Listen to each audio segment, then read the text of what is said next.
Okay, welcome everybody to our second edition of the DAF discussions. Today's DAF is Shabbos DAF Chafam and Aleph. We will be discussing it's slightly off topic, but it comes into the Gemara, so that's what we are going to discuss. I simply couldn't resist because it was just sahari, just such a holy subject. Which is Bishul Akum, Michael ben Drusai. The Gemara says, the Mishnah says, you cannot put basar batzal beitza elgesh yisrael mi b'aydiyin. About all these a bunch of things you can't do until it's roasted mi b'aydiyin. What is the shear roasted mi b'aydiyin? The camel. Omer Abloz Omer Rav Kadei sheyitzayil mi b'aydiyin k'Michael ben Drusai. That has to be cooked Michael ben Drusai, which is either a shlish or a chatzi.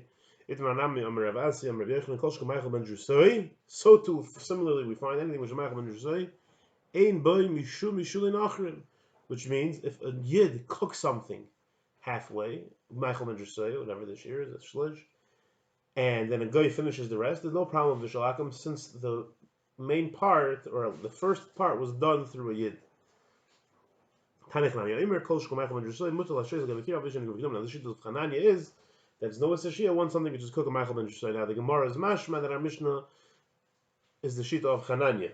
That our Mishnah which says that once it's Michael ben Drusai, you're allowed to be masha. That sounds very much like Chananya, and the Balamar, which you know in Kira in the third parak is Machlekes Rishonim, Chananya and the Chachamim.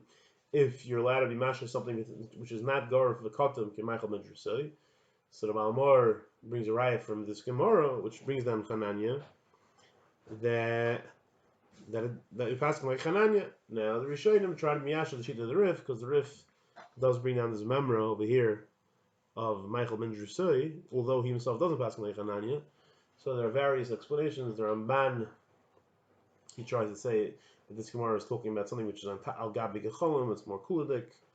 And then there's another term to the Rosh. The Rosh wants to learn that our mission is talking about where it's gar v'katum. That's why it's mutter ayin sham. But Al Kapanim, the Gemara tells two in the middle, the din of Michael ben Drusai, the Gabi bishul akum, which seems to be the same din as we have over here. Just like over there, there's no bishul.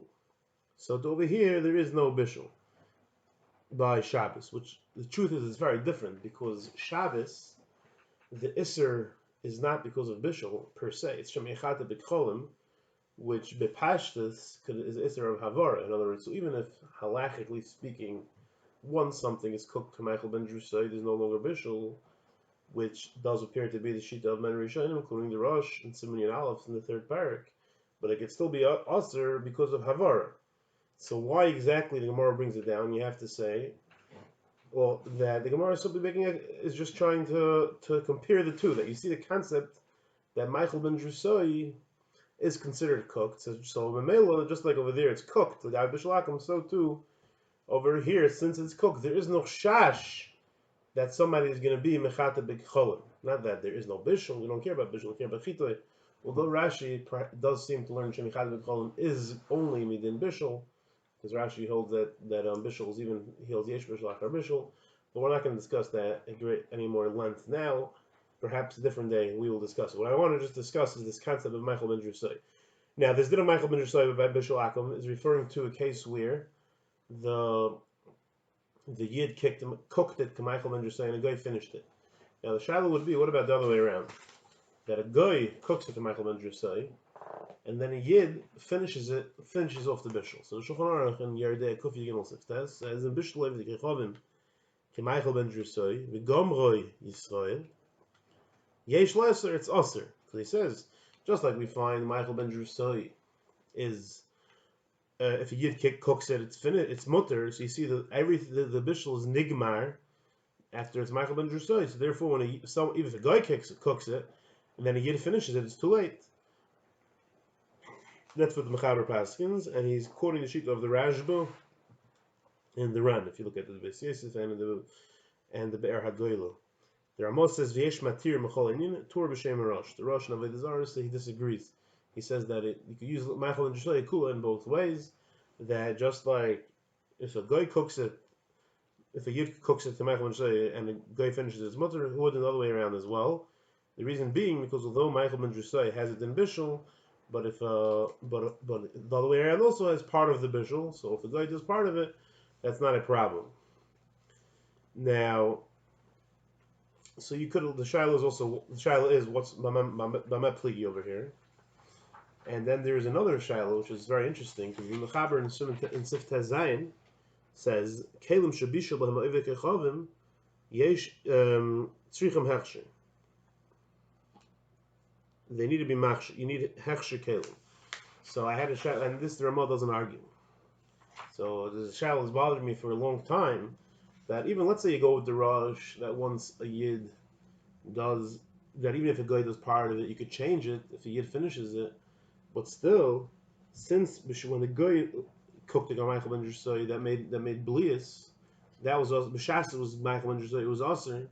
It was din blias. Like we find that bishlakim is blias. In other words, let's say you would have taken it off the pot after Michael ben Drusai and agrees with bishlakim. Shaila is the Rosh holds if a yid finishes it, it changes it. But since then there's blias, so even if a yid finishes it, what happened to the blias of the pot? Now, so if you're ma'ayin, there actually is, even though the Shulchan Aruch doesn't bring down, there is a machlekes Rishonim later on that the shita that hold there are no blias, that hold there are blias, that is the same Rajba and Ran that holds that it's too late once the guy cooks it. And the shita that says that there are mothers bringing down, but the Rosh quotes the Torah quotes the Rosh. It says the Rosh holds there is no blias. So the Rosh will be very good. That's why since he holds there's no problem with blias, that's why if the guy cooks part of it and he finishes it, it's not a problem. Now all the achronim, the B'siyas is matmiya. Where is this Rosh that says there's no blias? There's no such Rosh. They're trying to find Shet. Look at the back.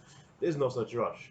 But L'fi Dvareinu, it's Givaldi. Which Rosh? Is this Rosh? The Rosh that says that if a Yid finishes it, the Yid can finish it. How could it be Lam to Blias? Elamai, he holds there's no Blias.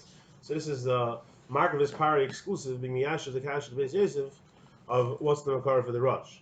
Now the problem is it's not going to answer the Ramah really, because Ramah paskins like the Rosh that a guy could finish it, it's not a problem. That if a Yid can finish it, it's not a problem. And yet he paskins that there are Blias. Just quickly, if you want to give Mazver, if you talk and say the Rishonim and Lashikasam, you could say a lumdus that the argument with Bishalakim is Isser Gavra, Isser Chefta. The Hainu, if you hold it's Isser Gavra, it doesn't make blias, and that's Shittas Rosh, because it doesn't, the thing itself is not Aser, and so too, it's shaykh to change later on because you look at the general picture. So even though a guy started it, but at the end of the day, you look at this full thing. This thing is not a Tichad Yisur because it was combined. But if you learn like the other Rishonim, and it's a Chefza, so it's not possible to change. It will make it bleed, and it's not possible to change because the Chefza is already a Chefza Yisur. To be continued tomorrow, Be'ezras Hashem Yisbarach, about a different subject.